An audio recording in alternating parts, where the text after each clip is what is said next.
Assalamu alaikum wa rahmatullahi ta'ala wa barakatuh. Bienvenue à tous sur le 30e numéro de l'émission La Voix des Écritures. Afin de persuader le monde que l'islam est une religion qui vient de Dieu, au même titre que le judaïsme et la foi chrétienne, les Arabes antiques ont tenté de créer une filiation entre Mohammed et Abraham. Mais cette filiation n'a fait que prouver que l'islam est une invention des Arabes de l'époque et ne saurait venir de Dieu. En effet, leurs travaux remontent la généalogie de Mohammed jusqu'à Ismaël, fils aîné d'Abraham.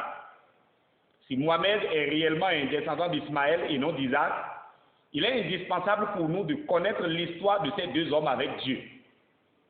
Dans Genèse 12, le verset 1 à 3, il est écrit « L'Éternel dit à Abraham, va-t'en de ton pays, de ta patrie et de la maison de ton père, dans le pays que je te montrerai. Je ferai de toi une grande nation, et je te bénirai. Je rendrai ton nom grand, et tu seras une source de bénédiction. Je bénirai ceux qui te béniront, et je maudirai ceux qui te maudiront, et toutes les familles de la terre seront bénies en toi. » Il s'agit dans ces versets d'un homme que Dieu a appelé afin d'avoir une histoire avec lui. Mais quel était son nom? Les textes disent qu'il s'appelait Abraham, ce qui signifie père d'élévation. Lorsque Dieu l'appela, nous lisons dans Genèse 12, le verset 4 à 5 ceci. Abraham partit comme l'Éternel le lui avait dit, et l'autre partit avec lui. Abraham était âgé de 75 ans lorsqu'il sortit de Charan. Abraham prit Sarai sa femme et l'autre, fils de son frère, avec tous les biens qu'ils possédaient et les serviteurs qu'ils avaient acquis à Charan. Ils partirent pour aller dans le pays de Canaan et ils arrivaient au pays de Canaan. Abraham était donc âgé de 75 ans quand Dieu l'appela. Et les textes nous précisent que sa femme s'appelait Sarai. Mais dans leur union jusqu'à 75 ans, sa femme Sarai ne lui donna point d'enfant. Ce qui est remarquable dans cette histoire, malgré que sa femme n'enfantait pas, jusqu'à 75 ans, l'idée de s'approcher d'une autre femme et de tenter d'avoir un enfant par elle ne lui avait jamais traversé l'esprit. Sinon, il aurait eu plusieurs enfants avec d'autres femmes comme sa femme n'enfantait pas. Mais il ne l'a pas fait. Au contraire, il est resté fidèle à sa femme jusqu'à 75 ans. Quand on suit la chronologie des événements, au chapitre 13, du verset 14 au verset 16, Dieu fit une promesse à Abraham. Il est écrit, « L'Éternel dit à Abraham, après que l'autre se fut séparé de lui, « Lève les yeux, et du milieu où tu es, regarde vers le nord et le midi, vers l'Orient et l'Occident, car tout le pays que tu vois, je le donnerai à toi et à ta postérité pour toujours. Je rendrai ta postérité comme la poussière de la terre, en sorte que si quelqu'un peut compter la poussière de la terre, ta postérité aussi sera comptée. » Dans ces versets, on voit que l'idée d'avoir une postérité, c'est-à-dire un enfant, ne venait pas d'Abraham, mais de Dieu lui-même. Dans la pensée d'Abraham, l'idée d'aller chercher de postérité à travers une autre femme est exclue. Selon lui, si sa femme ne lui donnait pas d'enfant jusqu'à sa mort, il mourra sans postérité. Il avait donc résolu de ne pas être infidèle à sa femme jusqu'à sa mort, même si elle ne lui donnait pas d'enfant. La preuve est que dans Genèse chapitre 15, le verset 2 à 3, il est écrit ceci. Abraham répondit, « Seigneur éternel, que me donneras-tu? Je m'en vais sans enfant. Et l'héritier de ma maison, c'est Eliezer de Damas. » Et Abraham dit, « Voici, tu ne m'as pas donné de postérité, et celui qui est né de ma maison sera mon héritier. » C'était donc clair dans la pensée d'Abraham. Pour lui, si sa femme ne lui donnait pas d'enfant, pas question d'aller tenter d'en avoir par une autre femme. Cela veut dire simplement que Dieu n'a pas voulu qu'il ait d'enfant, et par conséquent, il mourrait sans postérité. Il pensait même que c'était Eliezer de Damas, le plus ancien de ses serviteurs, qui allait hériter de lui. Mais Dieu le rassure par la suite dans Genèse 15, le verset 4. Il est écrit, alors la parole de l'Éternel lui fit adresser ainsi, ce n'est pas lui qui sera ton héritier, mais c'est celui qui sortira de tes entrailles qui sera ton héritier. Après la promesse de lui donner une postérité, bien qu'Abraham n'avait encore aucun enfant qui est sorti de ses entrailles, et comme Dieu connaît toutes choses, voulant lui montrer de son vivant l'enfant de ses entrailles qui est sa postérité à ses yeux, l'Écriture dit dans Genèse chapitre 15, le verset 13 à 16 ceci, et l'Éternel dit à Abraham, sache que tes descendants seront étrangers dans un pays qui ne sera point à eux. Ils y seront asservis, et on les opprimera pendant 400 ans. Mais je jugerai la nation à laquelle ils seront asservis, et ils sortiront ensuite avec de grandes richesses. Toi, tu iras en paix vers tes pères, et tu seras enterré après une heureuse vieillesse. À la 4e génération, ils reviendront ici, car l'iniquité des Amoréens n'est pas encore à son comble. Remarquez dans ces versets qu'aucun enfant n'était encore sorti des entrailles d'Abraham avant que Dieu ne lui fasse la promesse. Et aucun enfant n'était encore sorti de lui quand Dieu lui dit encore, sache que tes descendants seront étrangers dans un pays qui ne sera point à eux. Ils y seront asservis et on les opprimera pendant 400 ans. Mais je jugerai la nation à laquelle ils seront asservis et ils sortiront ensuite avec de grandes richesses. Or, cette prophétie s'est accomplie par la suite dans la descendance d'Isaac, c'est-à-dire les enfants d'Israël et leur sortie d'Égypte à l'époque de Moïse.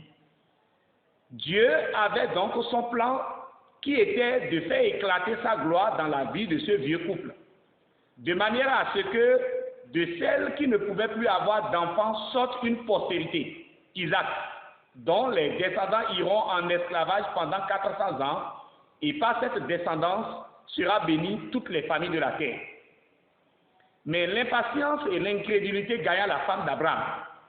Et c'est le problème que Dieu a toujours eu avec les hommes. C'est-à-dire, on voit toujours que Dieu tarde à agir.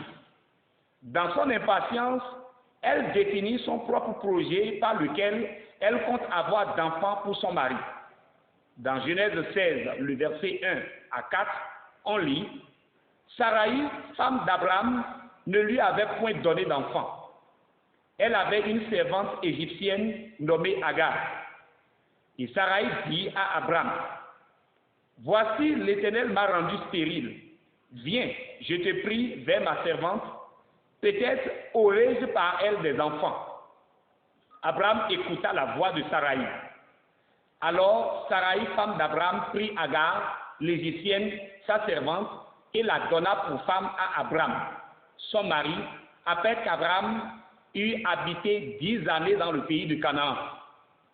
Il alla vers Agar et elle devint enceinte. Quand elle se vit enceinte, elle regarda sa maîtresse avec mépris. Son mari avait résolu de ne point être infidèle jusqu'à sa mort. Malgré que cette servante était là, il n'osa pas s'approcher d'elle. Mais il dit à Dieu, « Seigneur éternel, que me donneras-tu? Je m'en vais sans enfant, et l'héritier de ma maison, c'est Eliezer de Damas. Voici, tu ne m'as pas donné de postérité, et celui qui est né dans ma maison sera mon héritier. Mais celle pour qui il est resté fidèle jusqu'à vouloir mourir sans postérité, si elle ne lui donnait pas d'enfant, lui donne elle-même l'ordre d'aller vers sa servante. Et pourquoi? Parce qu'elle doutait de la grandeur de Dieu de faire naître d'une vieille femme un enfant. L'Écriture dit, Abraham écouta la voix de sa femme. Et c'est parce qu'il écouta la voix de sa femme qu'Ismaël est né. Si Abraham a écouté la voix de sa femme et Ismaël est né, Dieu devrait-il ranger son propre projet qu'il avait pour le vieux couple et se débrouiller avec l'enfant qui est venu à cause de l'impatience et de l'incrédulité humaine? Certainement pas. La naissance d'Ismaël a affecté dangereusement la relation d'Abraham avec Dieu. Parce qu'il a écouté la voix de sa femme et Ismaël est né, Dieu s'était retiré de lui pour un temps. Essayons de voir ensemble combien de temps de privation divine cette erreur a coûté à Abraham. Dans Genèse 16, le verset 16, il est écrit: Abraham était âgé de 86 ans lorsqu'Agar enfanta Ismaël à Abraham. Et dans Genèse 17, le verset 1, on lit: Lorsqu'Abraham fut âgé de 99 ans, l'Éternel apparut à Abraham et lui dit: Je suis le Dieu Tout-Puissant, marche devant ma face et sois intègre. Ainsi donc, à cause de cette erreur d'Abraham et Ismaël est né, Dieu s'est retiré de lui pendant 13 ans. Et dans la 13e année, il revient de sa colère et lui reprocha le fait qu'il n'a pas été intègre devant sa face. Il dit: Je suis le Dieu Tout-Puissant, marche devant ma face et sois intègre. Ismaël avait déjà 13 ans quand Dieu est revenu de sa colère. Loin de faire avec l'erreur qui a été commise et Ismaël est né, il décida de changer l'identité d'Abraham et de sa femme par une nouvelle naissance et de faire alliance avec le nouvel homme et la nouvelle femme qu'ils sont devenus par sa bonté. Dans Genèse 17, le verset 2 à 8, Dieu dit: J'établirai mon alliance entre moi et toi, et je te multiplierai à l'infini. Abraham tomba sur sa face, et Dieu lui parla en disant: Voici mon alliance que je fais avec toi. Tu deviendras père d'une multitude de nations. On ne t'appellera plus Abraham, mais ton nom sera Abraham, car je te rends père d'une multitude de nations. Je te rendrai fécond à l'infini. Je ferai de toi des nations et des rois sortiront de toi. J'établirai mon alliance entre moi et toi et tes descendants après toi selon leur génération. Ce sera une alliance perpétuelle en vertu de laquelle je serai ton Dieu et celui de ta postérité après toi. Je te donnerai et à tes descendants après toi le pays que tu habites comme étranger, tout le pays de Canaan, en possession perpétuelle, et je serai leur Dieu. Après avoir changé leur statut, Dieu instaure les principes de l'alliance afin de distinguer nettement le fils de l'alliance. Dans Genèse 17, le verset 10 à 12, il dit: C'est ici mon alliance que vous garderez entre moi et vous, et ta postérité après toi. Tout mâle parmi vous sera circoncis. Vous vous circoncirez. Et ce sera un signe d'alliance entre moi et vous. À l'âge de 8 jours, tout mâle parmi vous sera circoncis selon vos générations, qu'il soit né dans la maison ou qu'il soit acquis à prix d'argent de tout fils d'étranger sans appartenir à ta race. D'après donc le principe de l'alliance que Dieu a donné, le fils de l'alliance devrait être circoncis le 8e jour. Or, Ismaël avait déjà 13 ans avant que Dieu ne donne à Abraham le principe de l'alliance qui est la circoncision de l'enfant mâle le 8e jour. Dieu lui-même a veillé à ce que Ismaël soit écarté du critère de l'enfant de l'alliance de sorte qu'il n'a pas été circoncis le 8e jour. Mais Dieu continue de parler de l'alliance à Abraham. Dans Genèse 17, le verset 15 à 16, il est écrit: Dieu dit à Abraham: Tu ne donneras plus à Saraï, ta femme, le nom de Saraï, mais son nom sera Sarah. Je la bénirai, et je te donnerai d'elle un fils. Je la bénirai, et elle deviendra des nations. Des rois de peuples sortiront d'elle.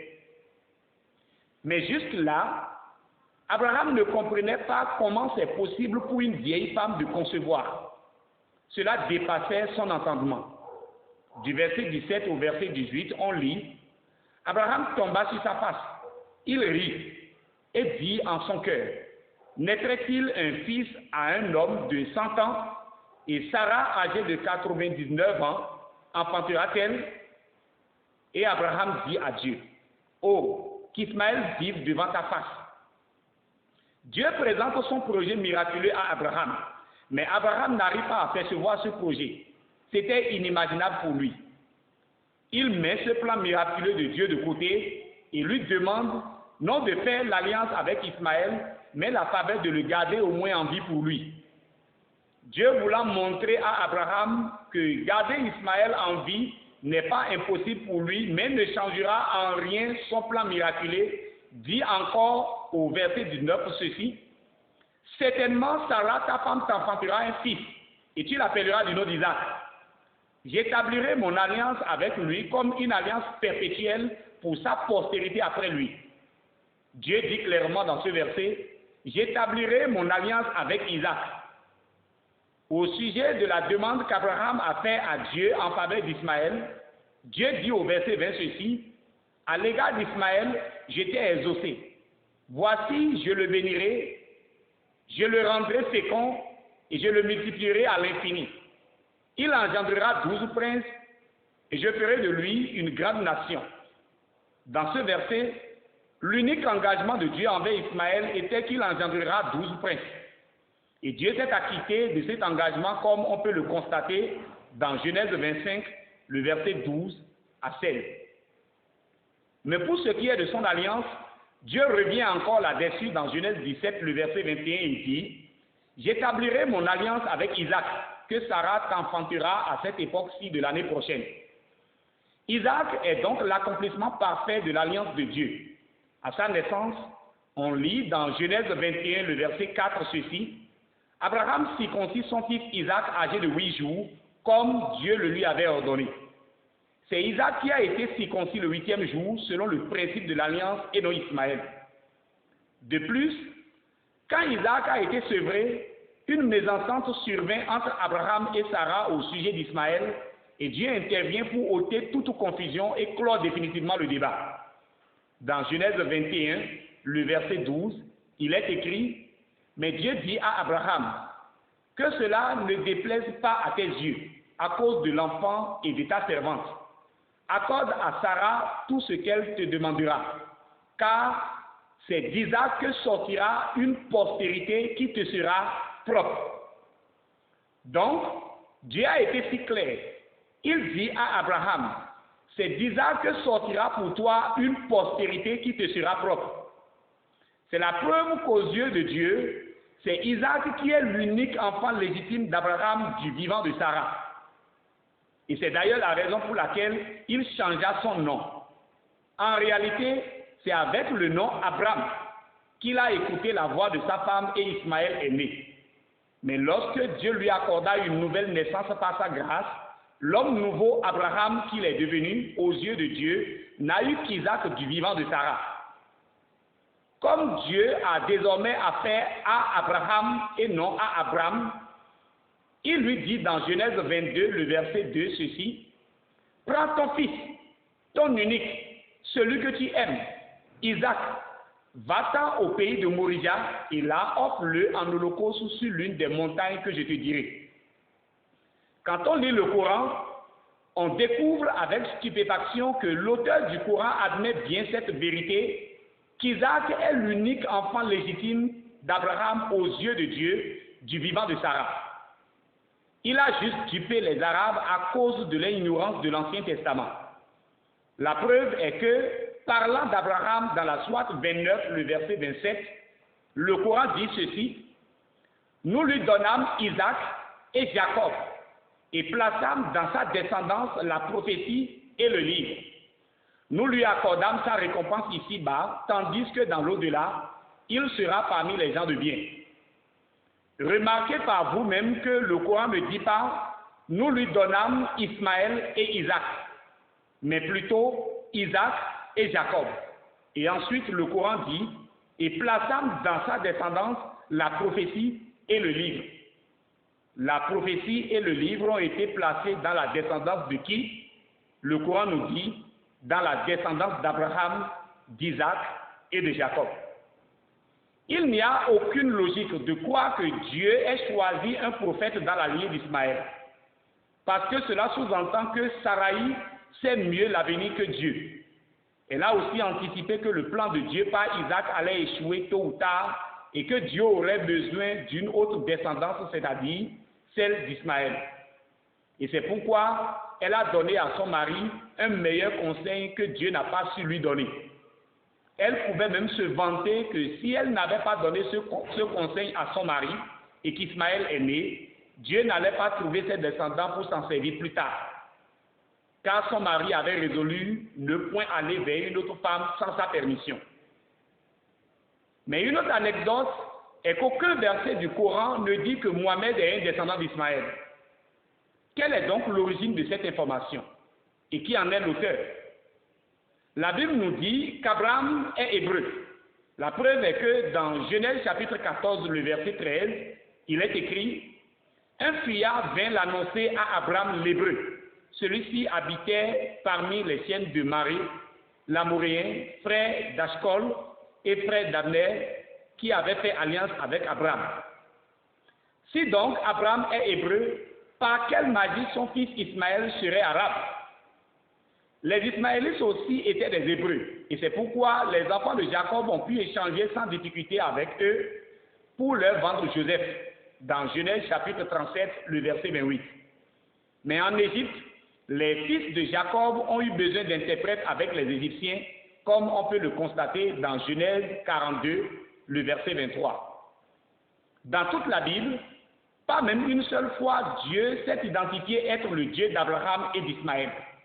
Au contraire, il s'est toujours révélé comme le Dieu d'Abraham, d'Isaac et de Jacob. Cela a été mentionné à plusieurs reprises dans le livre d'Exode.